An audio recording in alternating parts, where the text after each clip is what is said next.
Hello everyone, আসসালামু আলাইকুম। আমার আজকের প্রজেক্টটি হলো একটি রিমোট কন্ট্রোল কার। তো মূলত আমি মোবাইলের মাধ্যমে এই রিমোট কন্ট্রোল কারের রিমোটটিকে কন্ট্রোল করব। তো আমার কাছে কোনো পাওয়ার ব্যাংক না থাকায় আমি এটাকে ক্যাবেলের মাধ্যমে কানেক্ট করেছি, কিন্তু পাওয়ার ব্যাংক থাকলে অনেক ভালো হয় এবং এটাকে ওয়্যারলেসভাবেই চালানো সম্ভব হয়। তো মূলত আমি এখন এটাকে আপনাদের সামনে চালিয়ে দেখাবো।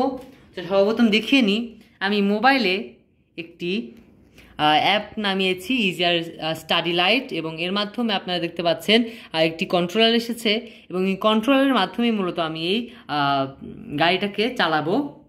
তো আমি যদি গাড়িটাকে একটু সামনে দিই, তাহলে দেখতে পাচ্ছেন গাড়িটি কিন্তু সামনে এসে গেছে।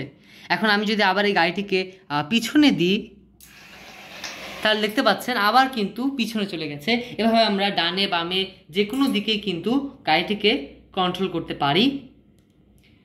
এবং হ্যাঁ, দেখতে পাচ্ছেন গাড়িটি কিন্তু চলছে এবং আমরা এটাকে সামনে পিছনে ডানে বামে যে কোনো দিকেই কিন্তু এটাকে কন্ট্রোল করতে পারছি।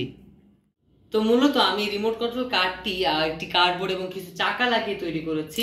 আপনারা চাইলে কিন্তু এর উপরে কভার দিয়ে বা বিভিন্ন সুন্দর করে ডিজাইন করে কিন্তু এই কারটাকে আপনারা রান করতে পারেন। এটি খুবই সিম্পল একটি প্রজেক্ট। তো এটি ছিল আমার আজকের প্রজেক্ট। আপনাদের কেমন লাগলো একটু কমেন্টে জানিয়েন। সকলকে ধন্যবাদ।